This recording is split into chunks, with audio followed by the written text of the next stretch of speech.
Hello students, this is Dr. Anand Pai coming back with another problem in 1D motion. This problem is from Andhra Pradesh CET. These kind of questions we have seen a lot of questions in the previous time. It has similar type of questions have come in joint entrance exam also.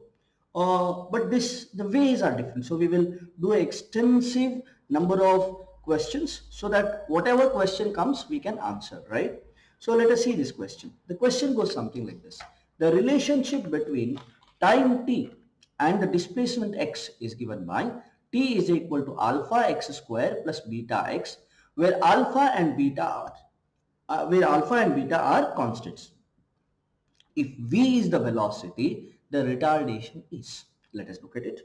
So what is the equation? T is equal to alpha x square plus beta x, right? Now let us differentiate this. We will get dt is equal to alpha into 2x dx plus beta. That means my dt by dx would be equal to, we will have this as, this is x will come as here dx, I'm very sorry. So this becomes as 2 alpha x plus beta.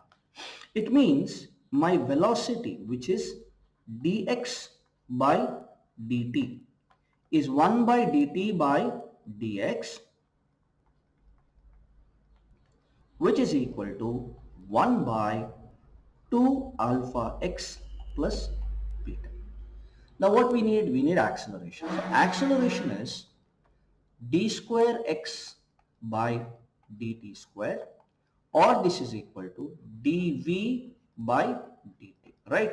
So let us differentiate the third part. So what we'll have, when we differentiate this part, we get it as minus 1 by 2 alpha x plus beta, right, square, right, into 2 alpha into dx by dt. This comes by chain rule, right?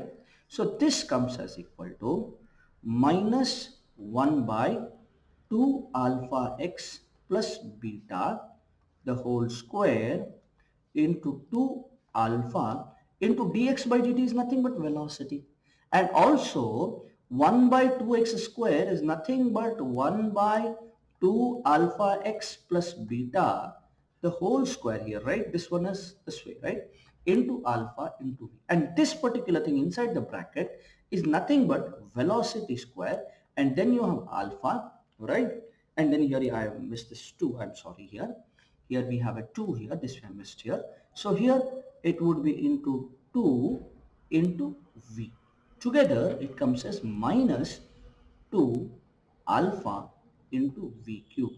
And they have asked it as a retardation. Because it is retardation, the answer is positive 2 alpha v cube. I hope you have understood this, students. Best of luck and happy learning. Thank you.